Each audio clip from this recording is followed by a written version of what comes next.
Yo, what's going on, YouTube family? It's your boy Landwiz Jeff back with another video.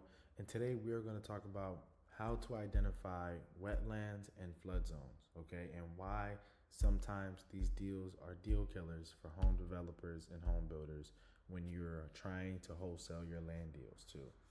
All right. And I'm going to show you how to identify them using land ID, okay? I use land ID to pretty much do my due diligence, look at certain properties, look at, whether it's in a wetland, flood zone. They also, I believe, have a slope feature on here.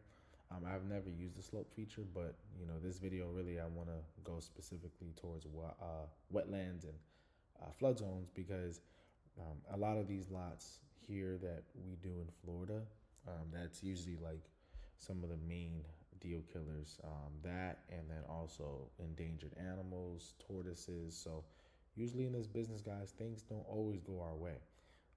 And in the beginning, this is what I've dealt with for a really long time. There were times where every single person that I spoke to, I thought was a deal. And in reality, it wasn't, because I wasn't doing my proper due diligence, right? I wasn't actually taking time out to figure out if the lot was in a if the lot had wetlands, if the lot was in a flood zone. So a lot of deals that I used to bring to my builders in the beginning, they used to turn them down time after time because, I was just sending them addresses instead of actually taking the time, do my due diligence, and actually check to see if this lot can be some type of value towards the builder. All right. And especially now in 2025, a lot of builders are getting more pickier. All right. 5 years ago, there were some builders that would take lots in flood zones, right? Because they didn't care. The market was booming, right? Houses were selling and flying off the shelf. So builders were taking and swallowing up everything, 5 years ago. But now times have changed. These guys are getting bougier. The market is turning into a buyer's market. So when you're bringing deals to these guys, you got to bring them pretty much a ribeye steak, fresh off the grill, right on their plate. All right. Meaning that due diligence has been done on your end. And then also, they want to make sure that they're not wasting too much time trying to figure things out.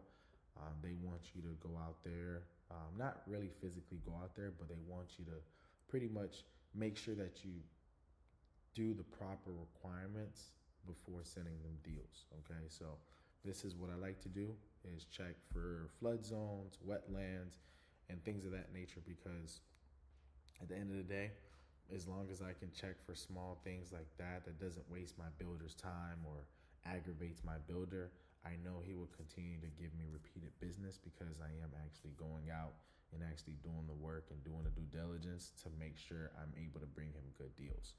All right, so here's the address that I put. And the first things first, when you go to over the land ID, all right, you'll put, a random address here. Okay, this is where the random address would be. And then the thing that I want to look for the most, this is in Cape Coral. Cape Coral is a really, really hot area. And there is a lot of demand here when it comes to infill lots and home builders looking for infill lots in these areas. Okay, and I put a random address on there to pretty much go directly to where I can find land. But even better, here's what I came across. All right, and when you look, right, guys, when you actually come on here, the first things first is you want to go over to overlays, all right, and to make sure you have your FEMA floodplain map on, and then also your wetlands map on. Okay, these two you want to always make sure, because a lot of deals that you think that's a deal is usually not, because it has wetlands or it's in the flood zone. Okay, and these are deal killers, guys. All right, and the blue here, this is wetlands. All right, so when you come across any lots that have this shade color, that's a dark blue, this is considered wet. All right, and 9 times out of 10, It's usually with trees that have, things of that nature on the lot. And with wetlands, these builders can take out a permit and, try to get it mitigated, but 9 times out of 10, these guys don't want to deal with it because number one is just extra cost, and then also number two, right? They can just go buy another one. You know what I'm saying? Like they don't have to actually force themselves to try to buy a property that already has issues. All right, so this is, pretty much a lot here that has wetlands, and if you were to present this property to your builder, 9 times out of 10, he's going to tell you no, he's not interested because it's wet. All right, it's very wet, and they possibly can't really put a house on there because the wetlands is covering majority of the lot space. All right, but this is considered wetlands. Okay, here's another lot here that's considered wet. Here, also here. Okay, and these are no, right? These are deal killers. All right, so whenever you come across and you see a really dark blue, that means it is a wet lot.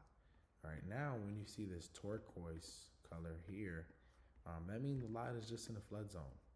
All right, these lots are in flood zones. Do builders build in flood zones? Yeah. Sometimes, you may come across a builder who may still want the property in a flood zone and, they're okay with the flood insurance. But now, the builders that I do deals with, these guys are not okay with flood zones, right? And also flood zones just take longer than usual to sell anyways, right? Because of just where the property is at. And obviously, we live in Florida. Cape Coral is, in Fort Myers. You know how it is with the hurricanes, man. And, majority of these areas really get flooded. All right. So builders right now are staying away from flood zone lots. But years ago, these would fly off the shelves as well. But now times have changed. And these two, right, you want to make sure that you're not coming across any type of lots in a flood zone or in a wetland. All right, just so that way you can save yourself time, save yourself energy, and look for way better deals that have empty lots that are not in flood zones or have wetlands on that property. Okay, so if you can find out and make sure these two things are good, then 9 times out of 10 you got a deal. All right, but I hope this video helped for you guys to actually find and do the proper due diligence before you actually sell your deals to your builders. All right, but like, comment, subscribe, and write down below any other questions or any other type of topics you guys will want to know and want to see, and I'll go ahead and cover it. All right, but make sure you like, follow, subscribe, and share this information with the next fellow land flipper. All right, let's get this money, y'all.